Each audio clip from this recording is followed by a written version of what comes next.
ओम श्री हरि। अनुराग पदावली। पद क्रमांक 61 से 65। सूरदास जी कहते हैं, गोपी अपनी सखी से कुछ बातें कहकर चुप हो रही। श्याम सुंदर का प्रेम जो हृदय रूपी घट में पूर्ण होकर छलक पड़ा था, मुख से प्रकट हो रहा था। उसे उसने एक बार तो संभाल कर चेष्टा पूर्वक रोका। फिर शरीर की दशा भूलकर वे वैसे ही पहले के समान ढंग पर आ गई और पुकार पुकार कर कहने लगी, कोई नंद नंदन लो, नंद नंदन लो। उस सखी से जो उपदेश दे रही थी, अपरिचित की भांति तब कहने लगी, अरे तू कौन है? कहा किस ग्राम की स्त्री है? जहां श्री वनमाली हैं, उस नंद भवन को मैं किधर होकर जाऊं? उसको देखकर सखी चकित हो गई और सोचने लगी कि ये भ्रम से अभिभूत होकर व्याकुल हो गई है। श्याम सुंदर को जाकर इसकी दशा कह सुनाऊं, न जाने इस पर क्या जादू डाल गए। सूरदास जी कहते हैं, वह सखी दौड़ी हुई श्री हरि के पास गई। श्याम सुंदर उसे तुरंत मिल गए। उन्हें सुनाकर वह प्रत्यक्ष बोली, एक परम सुंदर स्त्री है। उसका उसके रूप का वर्णन किससे हो सकता है? वह हाथ से मस्तक पर मटकी पकड़ी नंद भवन के आसपास ही घूम रही है। दही का नाम भूलकर वह कोई गोपाल लो कहती है। स्वामी श्री कृष्ण कहीं उसे मिल सकते हैं। ये बात चतुरता पूर्वक उनसे कहने लगी। गोपी ने मस्तक पर मटके रखे गोरस बेचते जाते हुए भी मुख से चुप्पी साध ली है। वे युक्ति गोपी नित्य नूतन कन्हैया के प्रेम में उमंगी हुई घर घर घूमती घूमती व्याकुल हो तन्मय हो गई।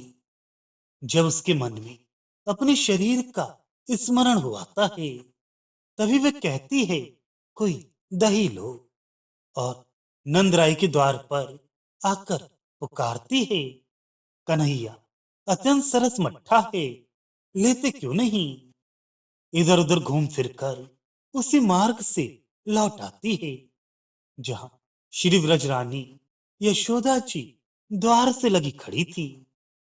जब कोई दूसरी स्त्री उसे बुलाती पुकारती है, तो उसकी ओर देखती भी नहीं, नंद भवन के द्वार पर ही आकर पुकारती है। यशोदा जी ने उसके अंग प्रत्यंग से प्रेम का अनुमान करके कहा, अरे गोपी, ये बहकी बातें क्या करती है?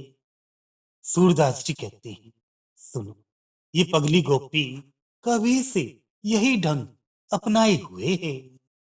कोई गोपी कहती है, सखी तू कब से सर पर मट्ठा लिए घूम रही है?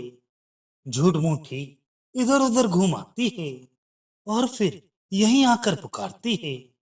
तेरी मटकी तो मुख तक भरी है और तुझे पुकारते पुकारते संध्या हो गई।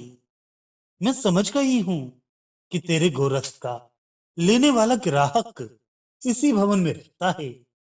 यहाँ आ, मेरी बात तो सुन। मेरे कहने का बुरा मत मानना। क्या तेरे घर में केवल तू ही चतुर है? दूसरी कोई दही बेचना नहीं जानती?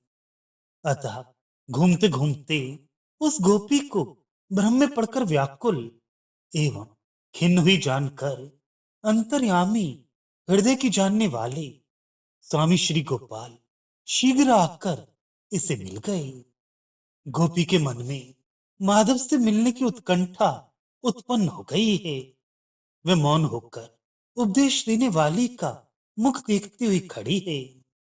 जब उससे बदले में कोई उत्तर देते नहीं बना, तब वे व्याकुल हो उठकर वन की ओर चल पड़ी। जोर से पुकारने पर भी वे सुनती नहीं।